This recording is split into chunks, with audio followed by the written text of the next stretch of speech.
It's Wednesday night, and you know what that means. It is time for your January 12th, 2022 edition and review of AEW Dynamite. Now, for the most part, AEW Dynamite was a pretty good show. We saw one return from injury tonight, the other one making his AEW debut, as you see in the thumbnail. And we kicked things off, man, with a little drama because the Undisputed, Kyle O'Reilly, Bobby Fish, and Adam Cole, baby. They come out and they say 2021 was a great year, but 2022 will be even better. The boys are back in town, and so are the baddest team on God's green earth. We see the Young Bucks come out, and of course, the Young Bucks they're not cool with this whole Kyle O'Reilly, Bobby Fish, and Adam Cole alliance here. And of course, Adam Cole's like, this is exactly what we need. Friendly competition. This is what makes us the greatest faction in AEW history. Unlike that other faction, the best friends. And that's where Orange Cassidy comes out. And you think he's going to say something because he has a mic in his hand. He jumps Adam Cole. The two teams go at it. And yeah, Chris Statlander comes out helping her guy, Orange Cassidy, and then Britt Baker. Of course, Britt Baker being in a relationship with Adam Cole. And it is announced later on in the night that next week on Dynamite, we're going to be getting a mixed tag team match player with Orange Cassidy and Chris Statlander taking on Adam Cole and Dr. Britt Baker, DMD. So the opening match of the night was CM Punk and Wardlow.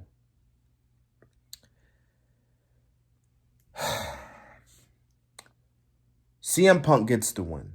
Now, I personally, this is my personal opinion, I personally wasn't really a big fan of the finish. In one point, after taking not one, not two, not three, not four, not five, not six, not seven, but 8 power bombs, one through the announce table, which should have been called for a DQ, but then again, this is AEW. Sometimes DQs matter, and then others don't. Because one week, CM Punk could GTS Sean Dean and get the DQ, but Dusty Rhodes can Canadian destroy Sami Guevara through a table and not get DQ'd. Of course, AEW with their rules, of course. But the point that I'm trying to make in what point was having Punk taking 8 of those power bombs when he was going to find some way, which also not just find a way, but kind of no sell, like he's damn Triple H, and gets the win. Wardlow dominated CM Punk. He pushed Punk around like he was nothing but enhancement talent. And trust me when I say this, I get the story they're trying to play here, with the whole MJF and Wardlow and the whole teasing and the split between that. But in my opinion, you didn't have, I don't know, man. Maybe you could have had Wardlow powerbomb Punk 2 times. MJF's like, do it again. They're talking, they're arguing, and then that's when you do the finish. But Punk took all that damage, which I will admit he did really good job at selling, but still, I don't know. I know a lot of people are like, but it's a part of the story. You got to understand. Well, I get the story, but as far as the finish goes, I don't know. Speaking of MJF, he comes out, he cuts a promo later on, talks about you people want to see the match. Well, you're going to see it next week. It's going to be CM Punk versus Shawn Spears. So, yeah, definitely the match that we all want to see. All right, next we get Powerhouse Hobbs, Dante Martin. This is a pretty good match. Dante Martin gets the win, and because who comes out while we got Ricky Starks out there supporting his boy, Hobbs. And it was good to see Hobbs on TV, man, because when was the last time Hobbs was even on AEW? I'm talking like an AEW Dynamite match. I'm not talking like a promo backstage or a vignette. I'm talking like an actual match. Speaking of people who haven't been on Dynamite, who also comes out, Jay Lethal. So looks like Jay Lethal and Dante is going to start a little, alliance, which is weird because Leo Rush, I think earlier today was talking about he was going to be in Dante's corner, but maybe when Leo comes back, it's going to be Leo J and Martin versus Team Taz. So looks like they're going to go with that, but who knows? But then again, I don't know. But we'll see what happens. But Dante Martin gets the win there. Okay, so after all that, we see the Hangman come out AEW World Champ Hangman Adam Page. He talks about how he spent 90 minutes in the ring against one of the best in the world, in Bryan Danielson. But he says 90 minutes isn't enough. I need a new challenger. And of course, here comes Mr. Dan Lambert. He comes out here and is like, Hangman, you and Danielson put on a great match. It was one of the best matches I've seen in the 40-some years that I've been a wrestling fan. But don't come out here and disrespect, older people. So he said some stuff like that. He was basically downgrading Hangman, like, you ain't nothing. You ain't cowboy. You know what I mean? You ain't a cowboy. And while the two are bickering back and forth, who comes and makes his anticipated return? We haven't seen him in a while. It's Lance Archer. That's right. Lance Archer returns. We haven't seen him in a while.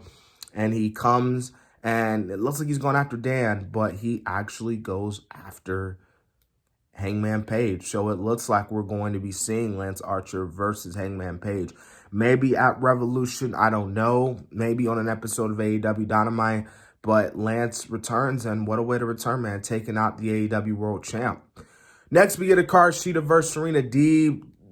I can't really give you a big rating for this match because the match didn't really last that long, and it was Deeb, let's be real, dominated most of this match, going after, attacking her before the match with the knee and taking Deeb out. Taking Sheeta out, with the knee. So Serena Deeb gets the win. So this was a great way, though, for Serena Deeb to get heel heat. Obviously, I believe Sheeta's taking some time off because I heard some reports saying she's going back to Japan. So, this is good. The way it writes Sheeta off and gets Serena Deeb that heel heat, of course. Next, we get Matt Hardy versus Penta El Zero Miedo. It was pretty good. Solid match. The only problem I really have with Penta and Law, his matches, is the fact that he does that same Zero Miedo stuff. Like, he does it like almost every 5 minutes into the match. It's like, dude, I get that's your whole stick and everything, and it's a cool catchphrase, but is it really necessary to do it? And I've been meaning to say that actually for the longest time, since Penta El Zero Miedo's been in AEW. But he wins the match, like I said. Pretty good match. And Penta El Zero Miedo gets the win, but it's after the match it gets people talking because Malachi Black comes out. They're attacking him. Penta, Griff Garrison, Brian Pillman Jr. You got the girl. I keep calling her the girl, but nah, man, you got Julia Hart out there just telling him to stop. Lights go out. Brody, well, not Brody, but Malachi Black is laughing. But speaking of Brody, lights go out.